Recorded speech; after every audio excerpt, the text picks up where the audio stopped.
Le soleil levant éclaire le troisième plus haut sommet du monde, le Kanchenjunga, à la frontière de l'Inde et du Népal.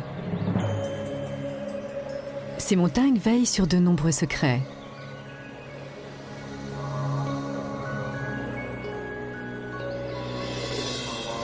Au fin fond de l'un des endroits les plus inaccessibles de la planète, vit un animal rare et insaisissable que l'on voit ou que l'on étudie rarement dans la nature. Le panda rouge, ou petit panda. Ce film propose de découvrir cet animal inconnu en suivant les premiers pandas rouges nés dans un zoo, relâchés dans la nature.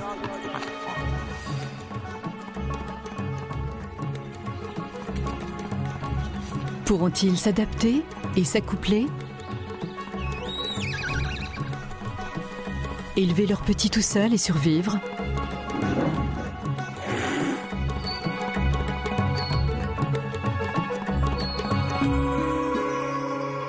Que réserve l'avenir à ces petits pandas de l'Himalaya?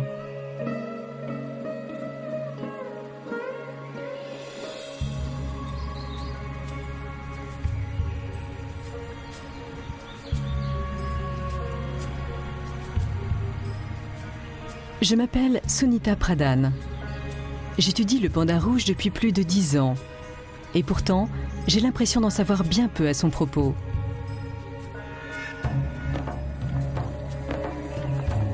Quand j'ai commencé à travailler dans le parc national de Singalila, j'ai passé des jours à ratisser ces forêts à la recherche de pandas rouges. Mais c'est pratiquement impossible de les voir dans ces sous-bois touffus. Pendant 7 mois, je n'en ai pas aperçu un seul. Puis un jour, tout a changé. J'ai été tellement surprise que je n'ai pas su quoi faire. Je me rappelle que ma première réaction a été... J'avais les larmes aux yeux. Je me suis dit, ça alors, mon panda rouge est là.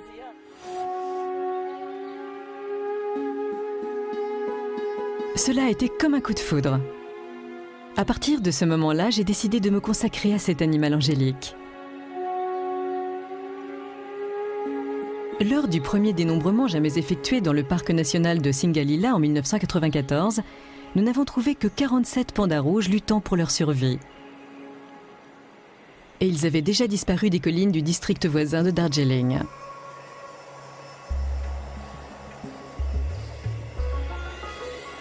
Singalila se trouve à l'est de l'Inde, dans l'état du Bengale occidental entre le Népal et le Bhoutan.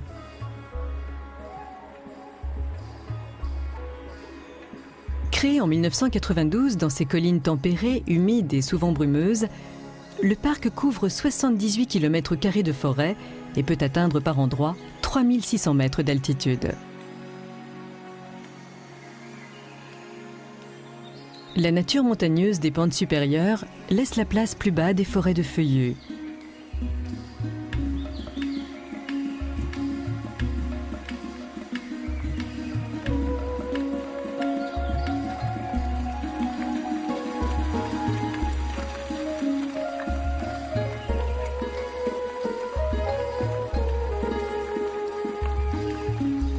C'est l'abondance de bambous toute l'année qui en fait un paradis pour le panda rouge.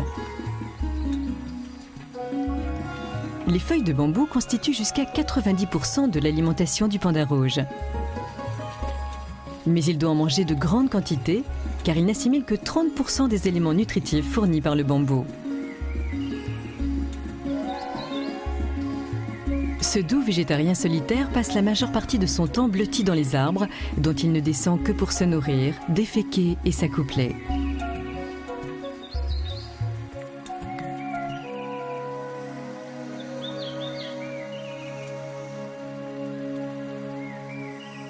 Singalila se trouve juste à quelques kilomètres de la ville de Darjeeling, la fameuse capitale d'été de l'Inde britannique.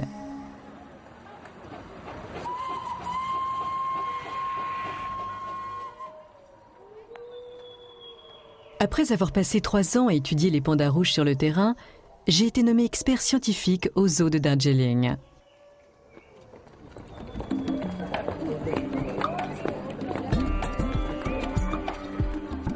Alarmé par la raréfaction des pandas rouges, le zoo a adhéré à un programme de reproduction en captivité dans l'espoir que cela contribue un jour à accroître leur population dans la nature.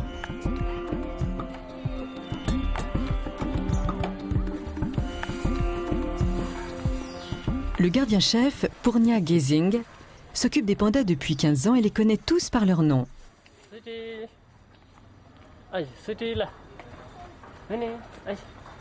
Notamment 2 femelles âgées respectivement de 6 et 5 ans, Sweetie et Minnie. Sweetie a une nature câline et une fourrure plus claire. Minnie est plus timide et plus sombre.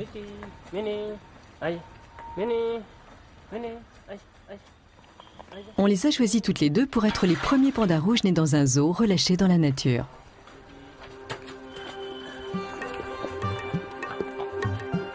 Après avoir subi des examens de santé approfondis et des tests ADN, elles sont prêtes pour la première étape de leur libération.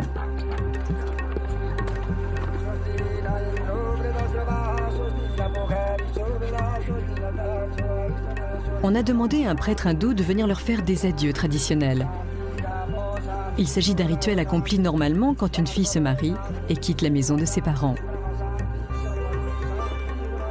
Le prêtre psalmodie des versets védiques pour bénir Minnie et Sweetie et leur souhaiter une longue vie.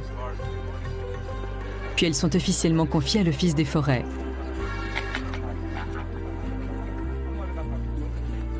Minnie et Sweetie s'en vont, accompagnés de nos espoirs et de nos prières.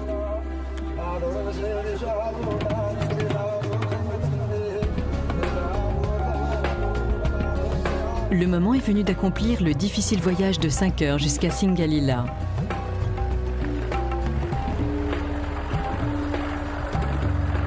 On ne va pas lâcher Sweetie et Minnie dans la nature d'un seul coup. Elles passeront les 3 premiers mois dans un enclos protégé pour voir si elles ont des problèmes.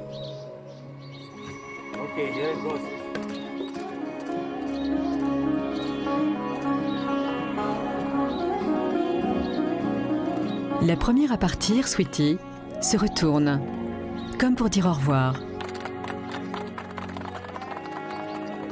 Puis elle s'en va explorer son nouvel univers. Ce n'est pas tout à fait la liberté, mais c'est leur premier contact avec la nature.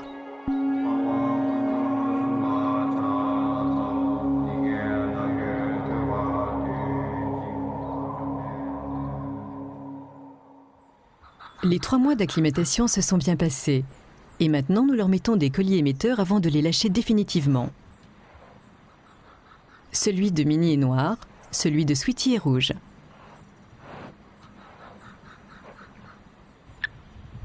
Mon vieil ami et assistant, le Sherpa Tenzing, qui est de la région, nous aidera à suivre les mouvements des 2 femelles dans la nature.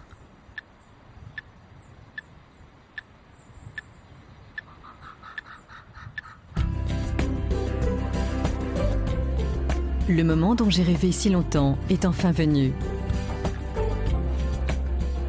C'est une opération dont le zoo et l'Office des forêts peuvent être fiers et un moment clé pour la préservation de la faune indienne dans son ensemble. Minnie est la première et elle semble pressée de profiter de sa nouvelle liberté.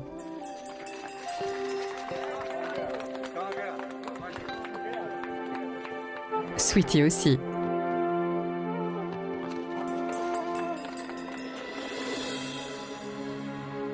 Les 2 jeunes femelles sont maintenant entièrement libres. Mais que leur réserve l'avenir? Même avec les colliers émetteurs, pourrons-nous vraiment suivre leurs faits et gestes dans ces immenses forêts? Nous sommes maintenant en décembre. 1 mois a passé depuis que Minnie et Sweetie ont été relâchées dans la nature. Bien qu'elles aient été très liées au zoo, elles se sont séparées.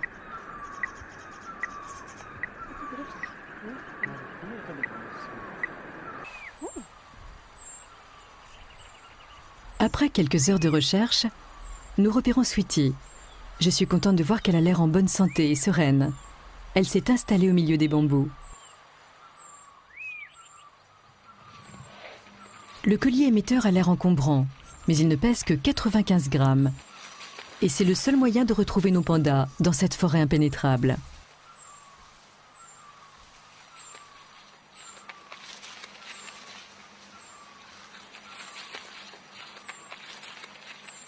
Grâce au GPS, je rassemble des données essentielles sur les mouvements des 2 pandas rouges et sur leurs aires de nourrissage favorites.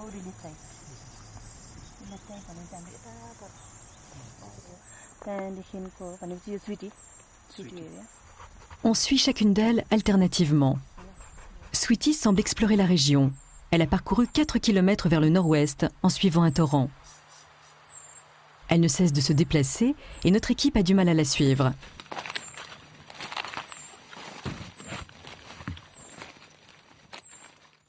Minnie s'est dirigée vers l'ouest en remontant les collines vers la frontière du Népal. La région est propice avec une abondance de nourriture et une forte densité de pandas rouges en liberté, mais elle présente aussi des dangers. Jusqu'ici, elle s'en est tirée sans problème, mais j'ai peur qu'elle n'ait pas toujours autant de chance.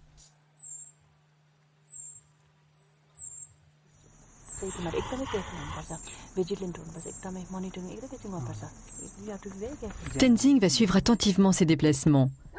Il y a des villages près de la frontière et elle risque d'être attaquée par les chiens des villageois.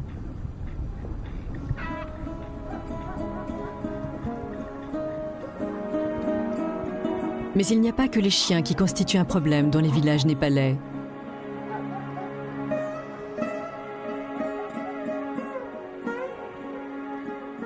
Les paysans ont presque entièrement déboisé les flancs des collines qui jouxtent le parc national. Ainsi, l'habitat originel des pandas rouges a disparu à jamais, remplacé par des champs en terrasse.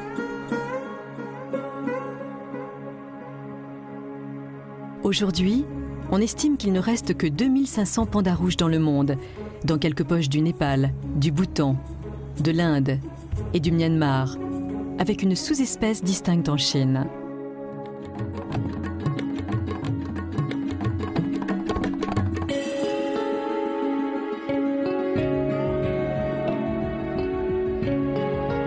Je crois qu'il est essentiel que les populations vivant à proximité de Singalila comprennent combien c'est important d'avoir relâché Minnie et Sweetie dans la nature.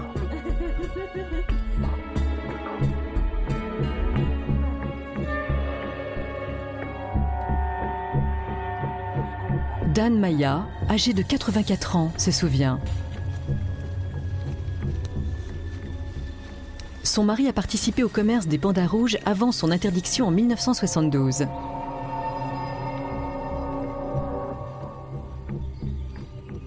Les pandas rouges, d'une nature douce et solitaire, étaient des proies faciles. Un chasseur se contentait d'en isoler un sur un arbre, de grimper et de le capturer.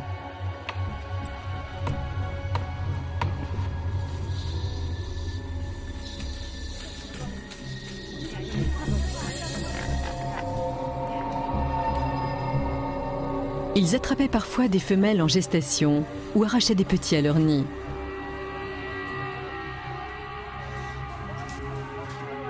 Chaque panda leur apportait à peine 50 roupies, soit à peu près 1 euro.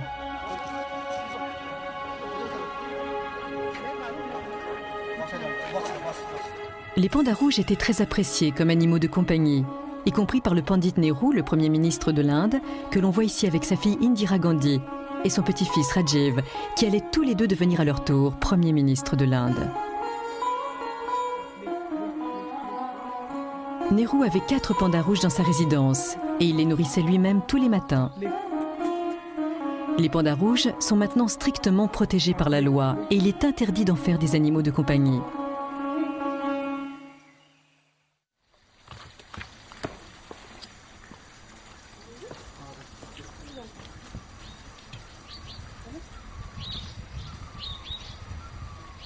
Les pandas nés dans un zoo peuvent vivre jusqu'à 15 ans, même si l'espérance de vie dans la nature est plus proche de 8 ans. Avec un peu de chance, Sweetie et Minnie auront le temps de se reproduire et contribueront à repeupler la région.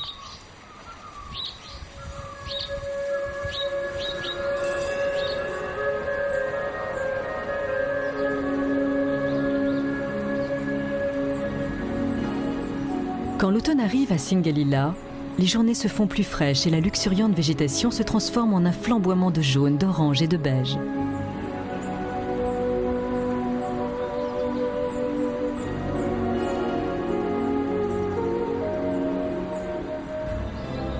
L'hiver qui approche sera dur et tous les habitants de la forêt font des provisions de nourriture pendant qu'ils le peuvent.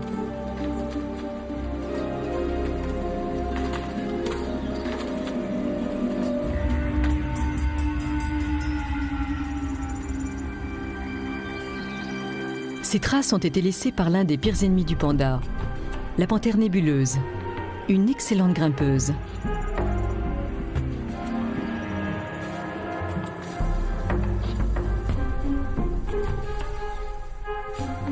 D'autres habitants de la forêt peuvent sembler tout aussi inquiétants. Mais cet énorme ours à collier ne s'intéresse qu'aux pousses de bambou et ne constitue pas une réelle menace. Il y a peu de temps encore, les scientifiques pensaient que le panda rouge était une sorte d'ours, tandis que leurs oreilles pointues et leurs moustaches les apparentaient aussi aux chats. Pourtant, les dernières études ADN montrent qu'ils appartiennent à la même famille que le raton laveur. Curieusement, ils ont aussi des liens avec les lézards et les serpents. Car ils se servent de leur langue pour sentir l'air et leur gueule comporte une poche spéciale qui analyse les effluves et détecte d'éventuels dangers.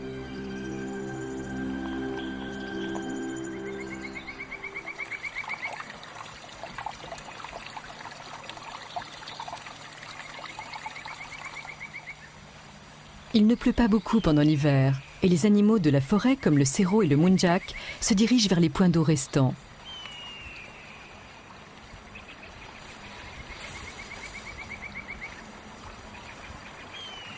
Les pandas rouges ont besoin de boire une fois par jour. Mais au sol, ils sont toujours vulnérables et ils se dépêchent de regagner la sécurité des arbres.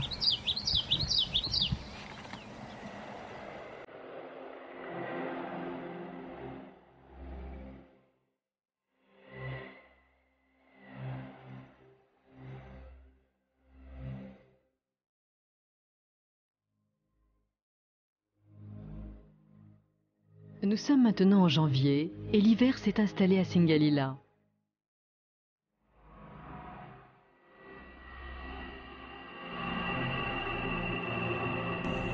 Une épaisse couche de neige rend les routes impraticables et la zone inaccessible pour les 3 prochains mois.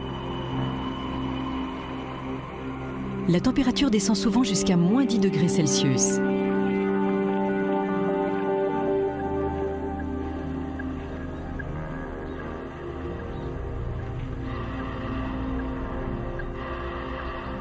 Tenzing a eu bien du mal à suivre nos pandas rouges.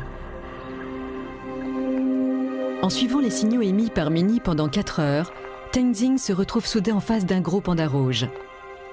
Il a une grosse tête et une fourrure sombre. C'est le plus gros panda rouge qu'il ait jamais vu. Tenzing le baptise « Grosse tête ». Ce doit être le mâle dominant de la zone. La saison des amours n'est pas très éloignée. Grosse tête serait-il en train de suivre Minnie lui aussi ?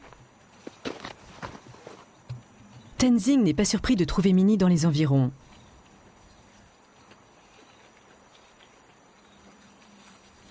Elle est bien équipée contre le froid.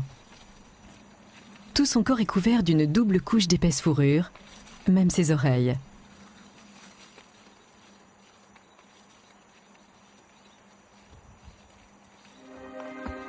Satisfait de voir que Minnie va bien, Tenzing entame le long trajet de retour vers la base.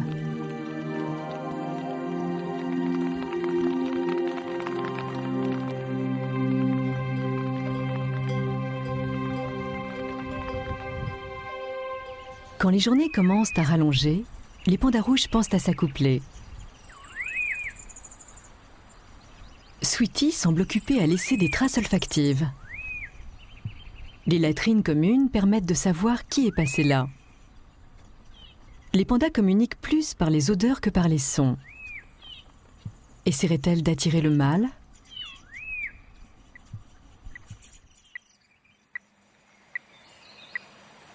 Minnie a certainement réussi.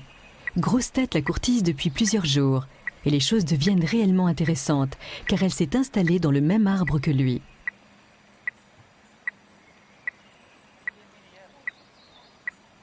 Les femelles sont fécondables un seul jour par an.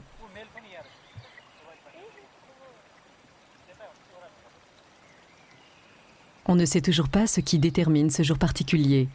Mais la femelle n'acceptera les avances d'un mâle, ni avant, ni après ce jour-là. Pour l'instant, Minnie ne semble pas faire cas de ses avances. 3 heures plus tard, Grosse Tête tente à nouveau sa chance. Mais cette fois en poussant des cris aigus.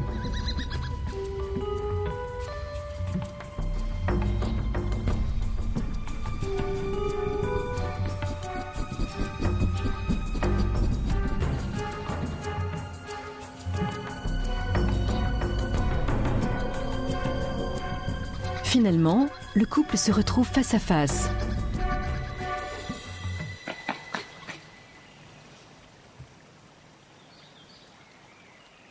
Mais Minnie n'a toujours pas envie.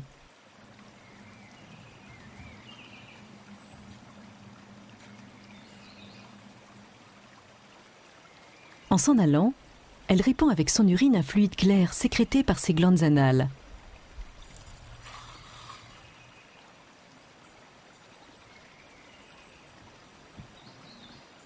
Ces messages chimiques indiquent peut-être à Grosse Tête le moment approprié pour s'approcher.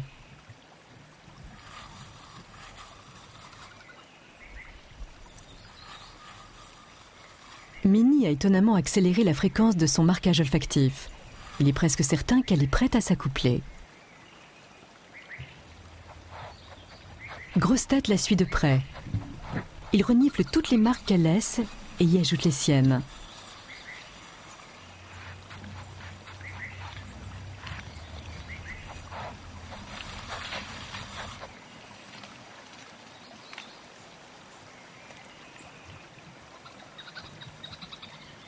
Maintenant, Minnie commence à descendre et Grosse Tête la suit fiévreusement.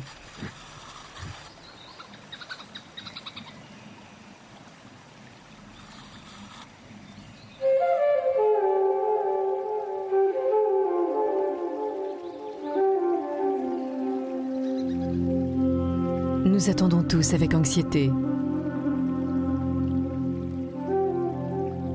La persévérance de Grosse Tête semble s'avérer payante.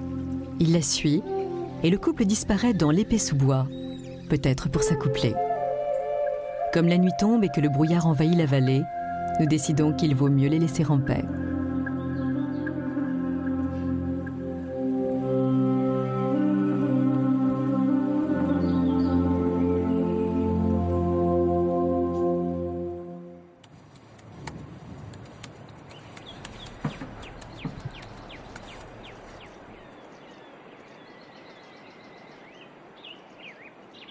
Le lendemain matin, d'autres bonnes nouvelles arrivent à notre camp de base, à 3600 mètres d'altitude.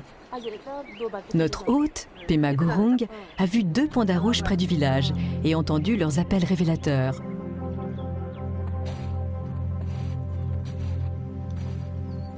Nous allons voir de quoi ils retournent.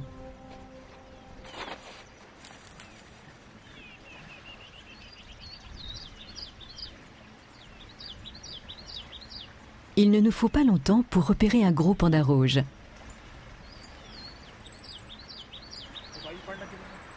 Vijay se prépare à filmer.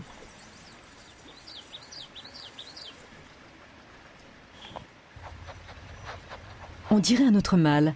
Il semble suivre une trace olfactive. En effet, une femelle apparaît bientôt.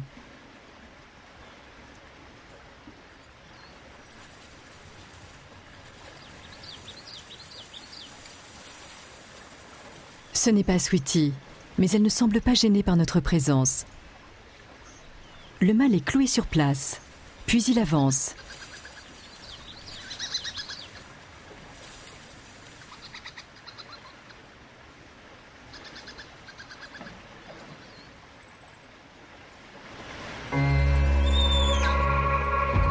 Il se présente à l'aide d'un appel révélateur et une poursuite animée débute.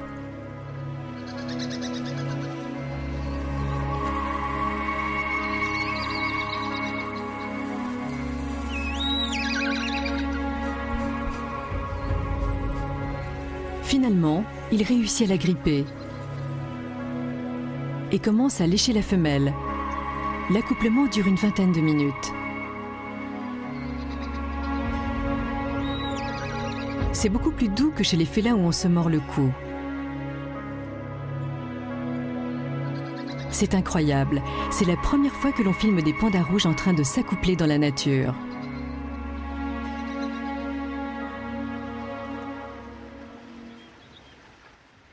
Nous baptisons cette femelle affectueuse Dolma. Après ce bref interlude, les deux petits pandas vont reprendre leur vie solitaire. Mais nous continuerons à surveiller Dolma de près, car il y a de bonnes chances qu'elle ait été fécondée. Et si c'est le cas, elle mettra bas dans 5 mois environ.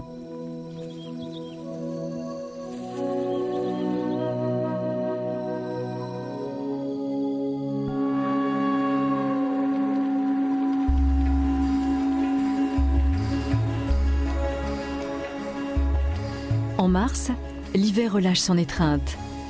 Le printemps s'annonce à Singalila.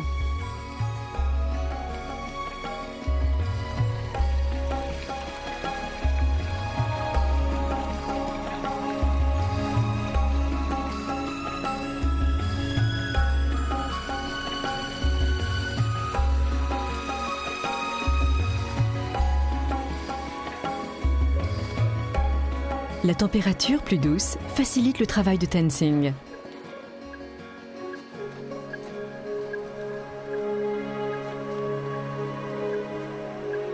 Grâce à ces relevés, nous savons que Minnie et Sweetie vont bien toutes les deux.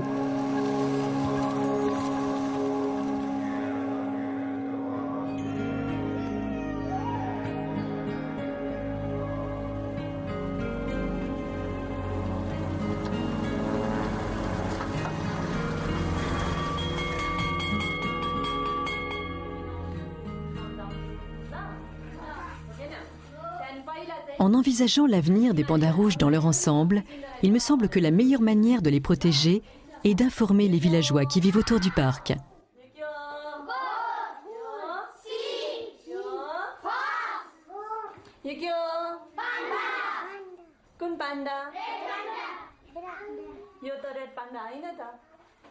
Aujourd'hui, les enfants du monde entier connaissent le panda géant. Je voudrais que les enfants d'ici grandissent en considérant que le panda qui vit à leur porte leur appartient et que sa disparition serait une perte énorme.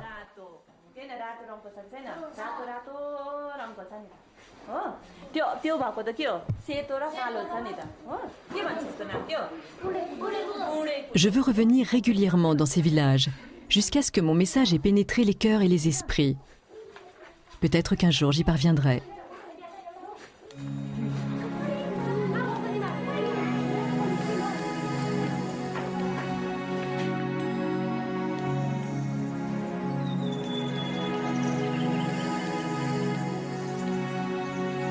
Nous sommes en avril et Singalila s'épanouit. Les flancs des collines se parent maintenant des teintes de près de 5000 espèces végétales en pleine floraison.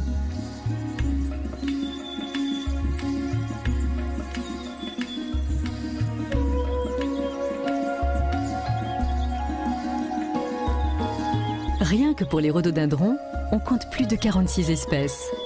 À ce moment de l'année, Singalila a l'air d'un jardin enchanté.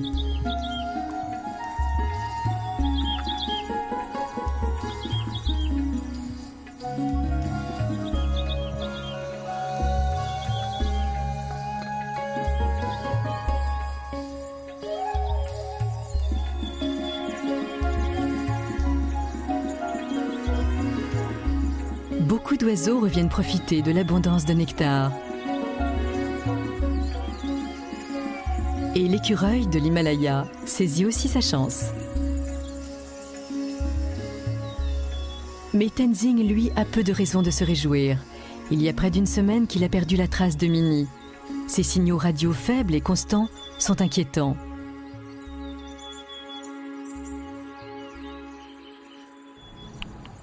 Ils peuvent signifier qu'elle n'est plus dans les environs. Elle a pu être capturée. Avec l'aide de son ami Dawa, Tenzing commence à s'informer dans les villages frontaliers. Est-ce que quelqu'un a vu un panda rouge portant un collier noir?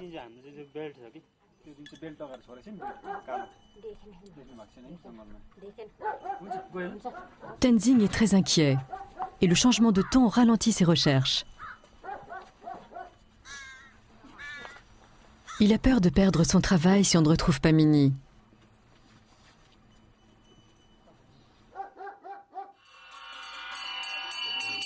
Désespéré, il s'adresse à un groupe de moines bouddhistes qui pratiquent le rituel dans une maison du village.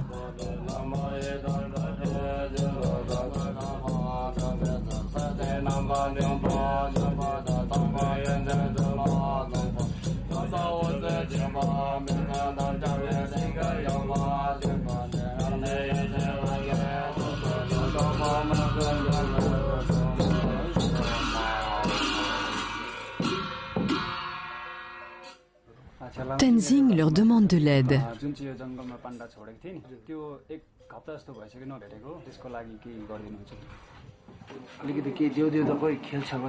Le supérieur des moines pense que la disparition de Minnie est due au mécontentement des dieux locaux de la montagne. Et il accepte d'exécuter un rite spécial pour les apaiser. Il bénit le riz avec de l'eau sacrée et il le tend à Tenzing.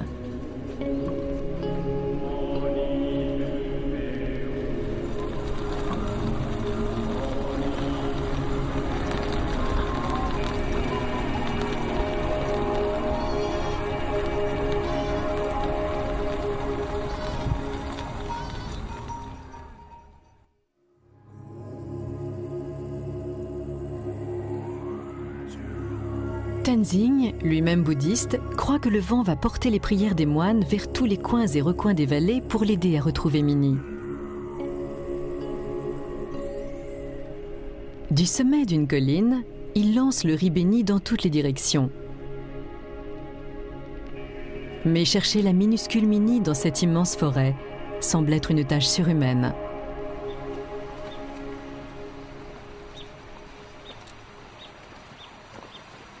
Je ne suis pas prête à la considérer comme perdue. Nous sommes presque certains qu'elle s'est accouplée et qu'elle devrait bientôt donner naissance à des petits.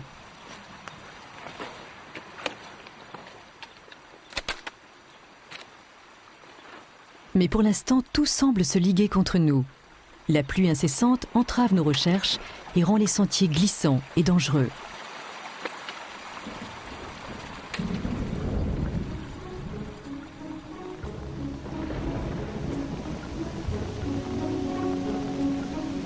Malgré la pluie et le brouillard, nous poursuivons nos recherches, explorant des parties de la forêt que nous n'avions jamais parcourues jusque-là.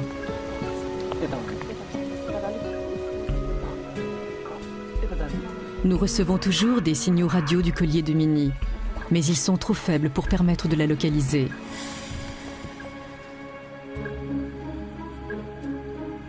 Hélas, nos pires craintes se concrétisent rapidement.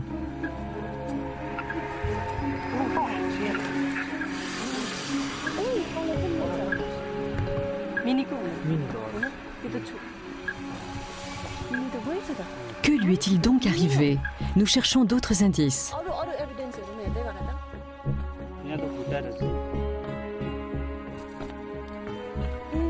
La présence de sa queue prouve au moins qu'elle n'a pas été tuée par des braconniers, car ils auraient certainement emmené ce trophée de valeur.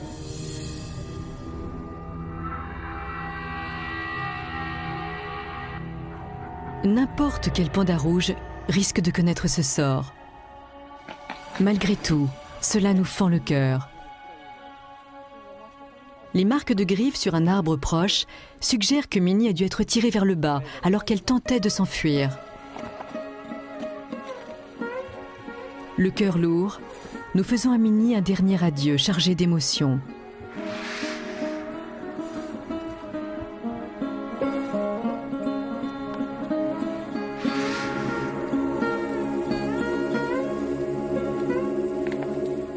Maintenant, tout repose sur Sweetie.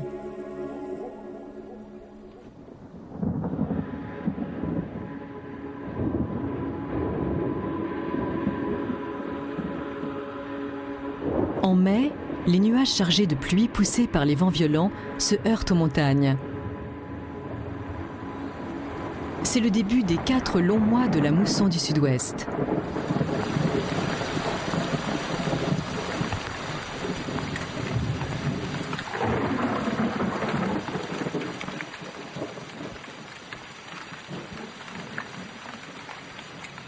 Sweetie se réfugie sous le couvert d'un arbre et se blottit pour protéger sa face de la pluie.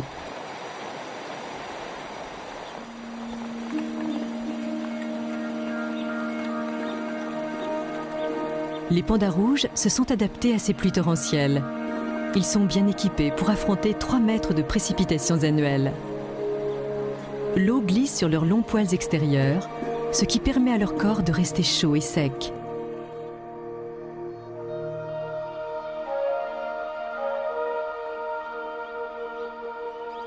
Dans un environnement à 100% humide, les bambous donnent des pousses et des feuilles très nutritives, rendant cette période la plus adaptée à la mise bas des pandas rouges. Depuis la mort de Minnie, nous surveillons de très près Sweetie et Dolma.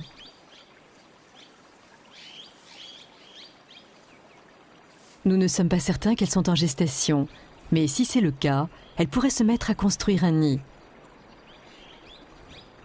Dolma a l'air pleine, et aujourd'hui nous l'avons vue transporter une branche depuis le haut d'un arbre.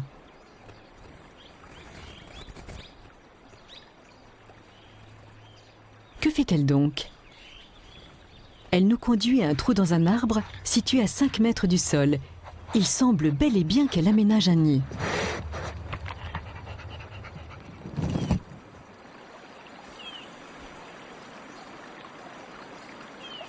Maintenant, Dolma passe la majeure partie de son temps à choisir des brindilles et des feuilles et à les rapporter dans son nid.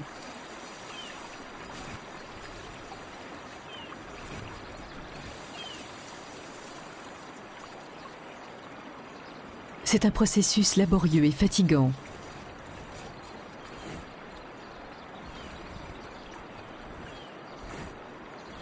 Le trou a plus d'1 mètre de profondeur.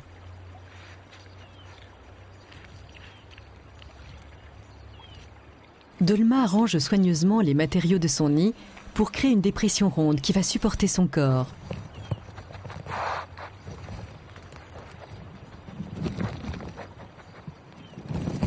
Elle élabore peu à peu une litière épaisse et douillette. Ces couches spongieuses peuvent servir à absorber la pluie afin qu'elle et ses futurs petits restent au chaud et au sec.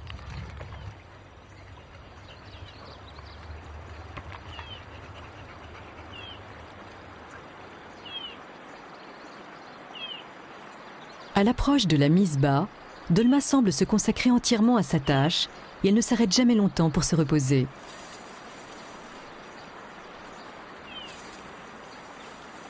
C'est merveilleux de l'observer, mais je pense aussi à Sweetie et j'espère qu'elle va bientôt faire la même chose. La belle queue bien fournie de Dolma comporte 12 anneaux.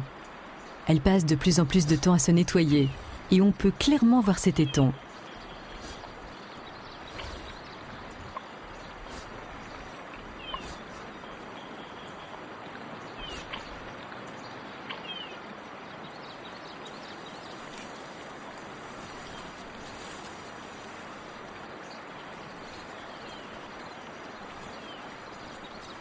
Tous les pandas rouges ne construisent pas des nids aussi élaborés. Et c'est la première fois que l'on réussit à filmer en entier le processus d'aménagement du nid.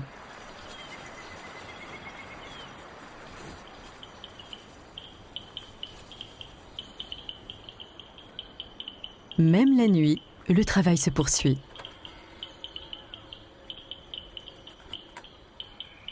Au cours des 6 dernières semaines, Vijay a réussi à gagner la confiance de Dolma et à l'habituer à une très faible lumière.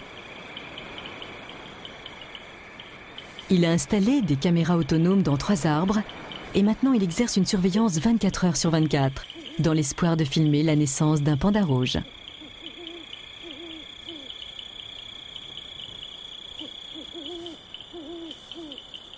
Les marques blanches sur la face et les oreilles de Dolma sont presque fluorescentes. Elles aideront peut-être ses petits à la trouver dans l'obscurité.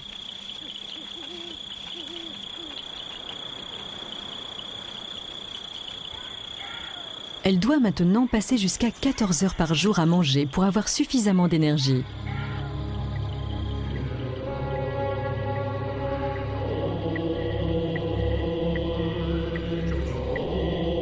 C'est la pleine lune.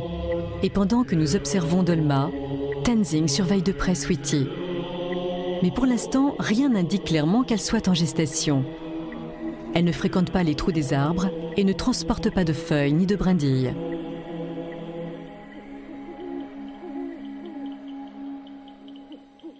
Il y a maintenant 128 jours que nous avons vu Dolma s'accoupler.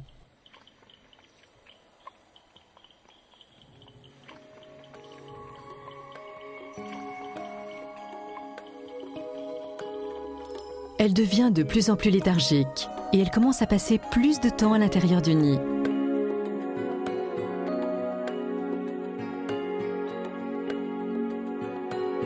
Mais aujourd'hui, elle a l'air particulièrement agitée.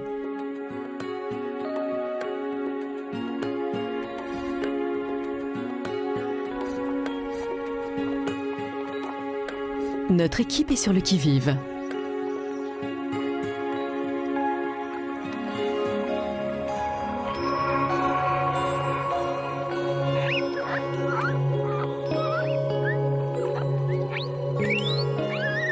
Le petit de Dolma est né.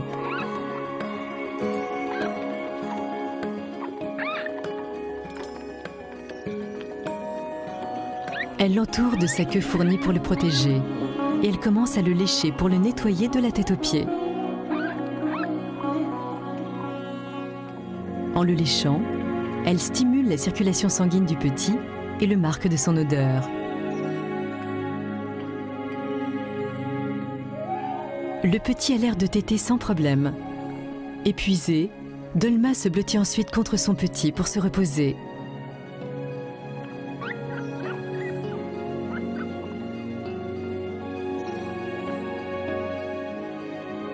On estime que 86% des petits nés dans la nature meurent avant d'avoir un an.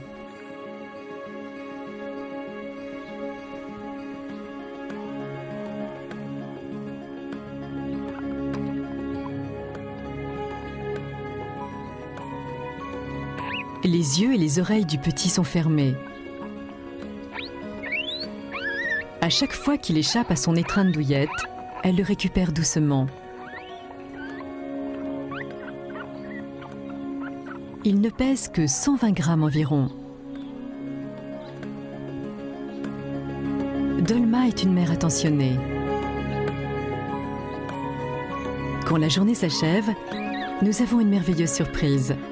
Dolma sort et nous pouvons alors découvrir un second petit.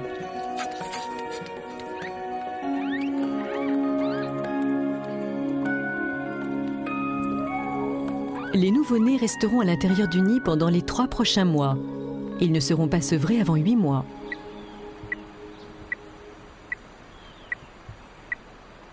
Nous sommes maintenant en juillet, au plus fort de la mousson. Tenzing continue à surveiller Sweetie. Ces derniers jours, elle s'est cantonnée à un espace limité. Et maintenant, ces signaux semblent provenir de cet arbre creux. En effet, elle apparaît bientôt. Qu'a-t-elle fait là?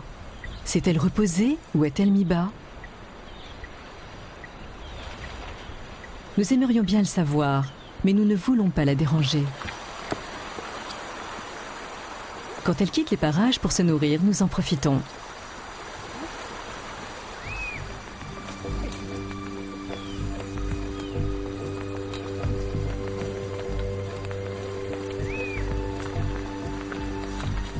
Pour nous épargner les 7 mètres d'escalade jusqu'au nid, Vijay a fixé sa caméra sur une perche d'aluminium.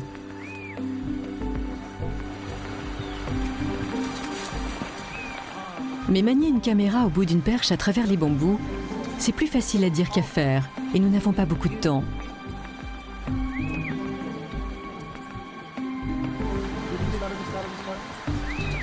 Nous ne voulons pas que Sweetie revienne et nous trouve près de son nid. Nous devons placer la caméra juste au-dessus de l'entrée du trou pour bien voir à l'intérieur.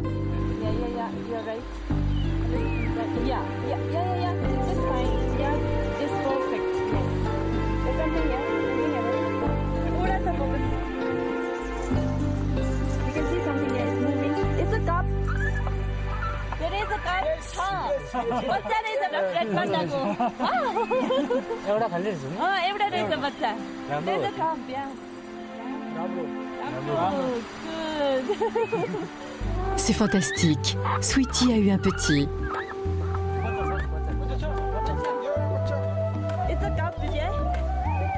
Il doit avoir quelques jours à peine. Ce premier succès de la mission Retour à la nature est assurément un signe encourageant pour la conservation du panda rouge.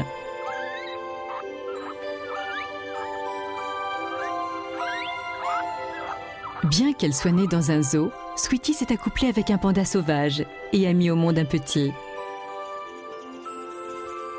Elle revient après avoir passé 6 heures à se nourrir.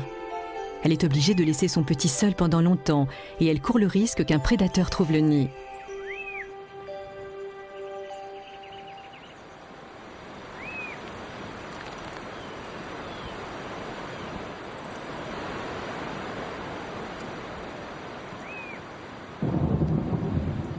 Malheureusement, 3 mois plus tard, nous avons perdu la trace de Sweetie.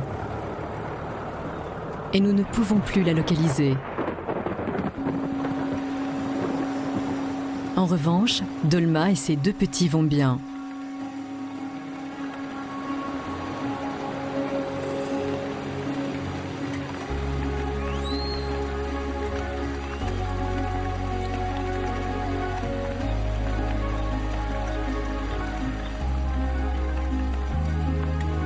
À 3 mois, ils ont développé leur fourrure rose. Ils dépendent toujours du lait de leur mère, mais ils commencent à explorer le monde extérieur.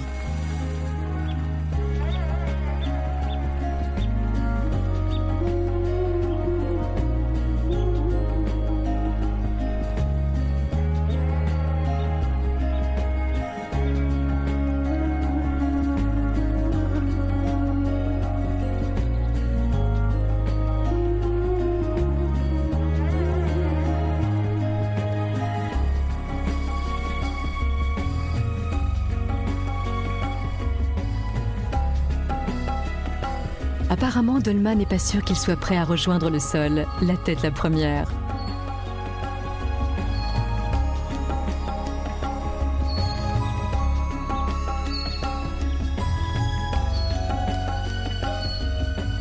Le second petit attend impatiemment son tour.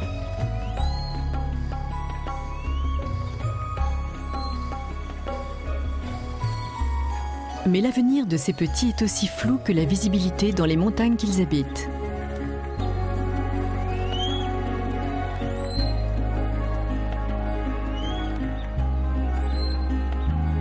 Pour assurer leur sauvegarde à long terme, nous devrons collaborer avec les pays voisins et protéger ces forêts fragiles.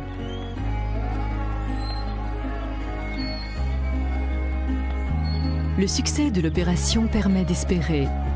Peut-être pourrons-nous réparer les dégâts commis dans le passé et contribuer à assurer l'avenir de ces petits.